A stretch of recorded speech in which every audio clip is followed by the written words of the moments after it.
جس نے بتایا، خلت ابراہیم کا انداز جس نے دیا، حضرت عیسیٰ کا ظہر جس کے ذریعے ملا، جسے خدا نے سب سے پہلے خلق کیا، آخر میں خاتم الانبیاء بنا کر بھیجا، وہ رسول ارشاد فرما رہے ہیں الذکر حسین رحمہ فی الدنیا والآخرہ للمؤمنین، کہ ذکر حسین مومنین کے لیے رحمت ہے دنیا اور آخرت۔ ذکر حسین کیا ہے؟ رحمت ہے مومنین کے لیے دنیا اور آخرت۔ دیکھیں رسول اللہ صرف دنیا کی بات کرتے تو اس پہ حیرت نہ ہوتی، لیکن رسول اللہ آخرت کی جو بات کہہ رہے ہیں اس پہ غور کرنے کی بات ہے، پوری توجہ۔ غور کرنے کی بات یہ ہے کہ رسول کا آخرت کا ذکر کرنا اس بات کی دلیل ہے کہ ذکر حسین صرف دنیا میں نہیں ہے۔ کیا کہنے کیا ذکر حسین صرف دنیا میں نہیں ہے بلکہ آخرت میں بھی حسین کا ذکر ہے۔ آخرت میں بھی حسین کا ذکر، یعنی مرنے کے بعد بھی ذکر حسین ہوتا رہے گا۔ یعنی صرف یہ ذکر دنیا میں نہیں ہے بلکہ مرنے کے بعد بھی ذکر حسین لوگ کرتے رہیں گے۔ اچھا یہ تو بات طے ہے کہ آخرت میں ذکر حسین ہے، تو بھائی ذکر حسین اب کرے گا کون؟ یہ بھی رسول اللہ کی حدیث سے واضح ہے۔ وہی ذکر حسین آخرت میں کرے گا جو دنیا میں کرتا ہوگا۔ وہی ذکر حسین آخرت میں کرے گا جو دنیا میں کرتا ہوگا۔ جو دنیا میں ذکر حسین کرے گا وہی آخرت میں ذکر حسین کرے گا۔ ذکر حسین دنیا میں کرے گا کون؟ یہ بھی حدیث سے واقف ہے، واضح ہے۔ کیا؟ للمومنین فی الدنیا والآخرہ للمومنین۔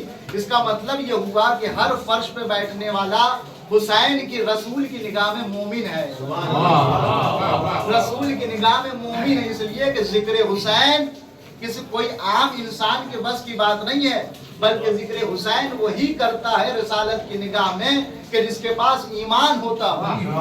اس لیے کہ حسین کا ذکر طہارت نفس دیکھتا ہے، حسین کا ذکر طہارت شکم دیکھتا ہے، حسین کا ذکر حلال رزق دیکھتا ہے۔ یہ تمام چیزیں جمع ہو جاتی ہے تو پھر کوئی حسین کا ذکر کرتا ہے۔ اور حسین کا ذکر ہے کیا؟ شاعر کہتا ہے میں ہاتھ ساتھ تجب پر ملال لیتا ہوں، میں ہاتھ ساتھ تجب پر ملال لیتا ہوں، جو غم بھی لیتا ہوں لازوال لیتا ہوں، جو غم بھی لیتا ہوں لازوال لیتا ہوں۔ اب برائے ماتم شبیر ہاتھ اٹھانا میرا ثبوت ہے کہ میں رزق حلال لیتا ہوں، ثبوت ہے کہ میں رزق حلال لیتا ہوں۔ کسی امیر کی دولت سے مجھ کو کیا مطلب، میں اپنے بچے تبرک پہ پال لیتا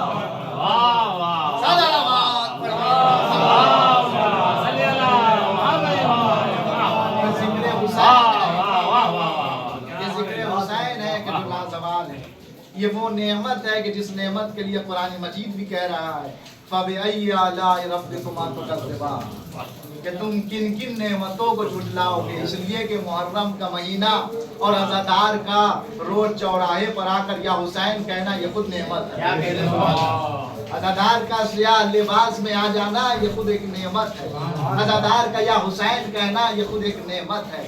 اور اللہ کی اتنی بڑی نعمت ہے کہ اسی نعمت کے سائے میں تمام تر نعمتیں حاصل ہوتی ہیں، اسی نعمت کے طفیل میں تمام تر نعمتیں حاصل ہوتی۔ کیوں؟ آپ دیکھ لیجئے کہ تمام تر انسان سے آپ پوچھئے کہ بھائی یہ بتائیے کہ آپ نماز کیوں پڑھتے ہیں، آپ روزہ کیوں رکھتے ہیں، آپ زکوٰۃ کیوں دیتے ہیں، آپ خمس کیوں بجا لاتے ہیں، ہر کا جواب یہی آئے گا اس لیے کہ اللہ نے قرآن میں کہا اور قرآن کے مطابق ہم عمل کرتے ہیں۔ اور اس کے فائدہ کیا ہوگا اس کا؟ تاکہ اللہ اس کے ذریعے سے ہمیں جنت میں دے۔ پوری توجہ چاہتے ہیں۔ دیکھیں یہ نعمت وہ ہے کہ اسی نعمت کے طفیل میں ساری نعمتیں حاصل ہوتی ہیں۔ بھائی اس کا فائدہ کیا ہوگا؟ کہا کہ اس کا فائدہ یہ ہے کہ نماز پڑھنے کے بعد ہم جنت میں چلے جائیں گے، روزہ رکھنے کے بعد ہم جنت میں چلے جائیں گے، زکوٰۃ دینے کے بعد ہم جنت میں چلے جائیں گے، خمس دینے کے بعد ہم جنت میں چلے جائیں گے، حج پہ جانے کے بعد ہم جنت میں چلے جائیں گے۔ ہم مسلمانوں کا یہی جواب ہے۔ اب سن لیجیے آپ، اور تمام چیزیں اسی پر ٹکی ہوئی ہیں۔ اچھا یہ ساری چیزیں کیوں انجام دی جا رہی ہیں؟ بھائی نماز کیوں پڑھی جا رہی ہے؟ کیونکہ ہمارا ایمان ہے نماز پہ۔ روزہ کیوں رکھا جا رہا ہے؟ چونکہ ہمارا ایمان ہے روزے پہ۔ زکوٰۃ کیوں دیے جا رہے ہیں؟ چونکہ ہمارا ایمان ہے زکوٰۃ پہ. خمس کیوں دیا جا رہا ہے؟ اس لیے کہ ہمارا ایمان ہے خمس پہ. حج پہ انسان کیوں جا رہا ہے؟ اس لیے کہ ایمان ہے انسان. یعنی دو چیزیں ہیں اور یہ وابستہ کس سے ہے؟ دین اسلام سے. بھائی نماز صاحب کیوں پڑھیں؟ اس لیے کہ اس کا رب دین اسلام سے ہے. روزہ کیوں رکھ رہے ہیں؟ اس لیے کہ اس کا رب دین اسلام سے ہے. زکوٰۃ کیوں دے رہے ہیں آپ؟ اس لیے کہ اس کا رب اسلام دین سے ہے، دین اسلام سے ہے. یعنی دو چیزیں اہم ہیں، ایک ایمان ہے، ایک دین ہے. پوری توجہ چاہیے. ایک ایمان اور ایک دین، یہی دو چیزیں ہیں کہ جس کی بنیاد پر انسان اعمال کو انجام دے رہا ہے. نماز پڑھ رہا یا ایمان کی بنیاد پہ یا دین کی بنیاد پہ. روزہ رکھ رہا یا ایمان کی بنیاد پہ یا دین کی بنیاد پہ. یعنی اس کا مطلب یہ ہوا کہ تمام باتوں کو سمیٹ کر دو لفظوں پہ آ جائیے. ایک ایمان کے اوپر آ جائیے، ایک دین کے اوپر آ جائیے. اچھا، یہ دو لفظ اتنے پرکشش ہیں کہ ان دونوں لفظوں سے کسی انسان کو نوازا جائے تو یا انسان خوش ہوتا ہے یا انسان ناراض ہو جائے گا. پوری توجہ. یا انسان خوش ہوگا یا انسان ناراض ہو جائے گا. آپ کہیے فلاں انسان بڑا ایماندار ہے، خوش ہوگا یا نہیں ہوگا؟ آپ کہیے فلاں انسان بڑا دیندار ہے، خوش ہوگا یا نہیں ہوگا؟ آپ جیسے ہی کہہ دیجیے فلاں انسان بڑا بے ایمان قسم کا ہے، ناراض ہو جائے گا. آپ کہہ دیجیے فلاں انسان بڑا بے دین قسم کا ہے، ناراض ہو جائے گا. آپ کسی کو بھی کہہ دیجیے، کوئی دکاندار ہے، اس کو آپ کہہ دیجیے یہ جو فلاں دکان والے ہیں بڑے ایماندار ہیں. اب جو ہے ہو سکتا ہے کہ وہ 1 روپیہ آپ کے لیے کیا کرتے، تخفیف کر دیں. کہا نہیں حضور آپ کے لیے معاف ہے، آپ ہماری تعریف کریں، آپ ہمیں ایماندار سمجھتے. لیکن آپ کہہ دیجیے کہ بے ایمان انسان ہے، ناراض ہو جائے گا. لیکن آج کے زمانے دور حاضر میں جو جتنا بڑا بے ایمان اسے ایماندار کہا جاتا ہے. آج کے اس زمانے حاضر میں دیکھا جائے، اس دور میں جو جتنا بڑا بے ایمان اس کو ایماندار، جو جتنا بڑا جھوٹا اسے سب سے بڑا سچا سمجھا جاتا ہے. ایک ایمان ہے، ایک دین ہے. دو لفظ ایسے ہیں جو پرکشش ہیں.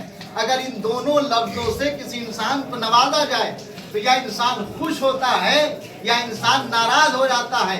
اب تمام چیزوں کا دار و مدار بس اسی پہ ہے، یا ایمان پہ ہے یا دین پہ ہے، یا لفظ ایمان ہے یا لفظ دین ہے. اگر ان دونوں لفظوں سے کسی انسان کو نوازا جائے تو یا انسان خوش ہوگا یا انسان ناراض ہو جائے گا. بھائی جب لفظ اتنے پرکشش ہیں تو کوئی مصداق ضرور ہوگا، کوئی مصداق ضرور ہوگا. ہم نے تاریخ میں دیکھا رسول اللہ نے آواز دی برز الایمان کلہ الی کفر کلہ. آج کل ایمان کل کفر کے مقابلے میں جا رہا ہے.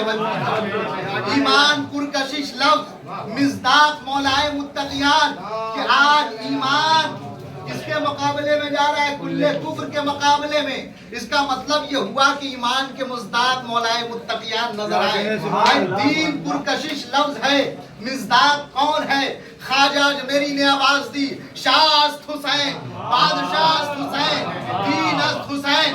میں جملے کو بدل کر یوں کہوں، ایمان پرکشش لفظ ہے، دین پرکشش لفظ ہے.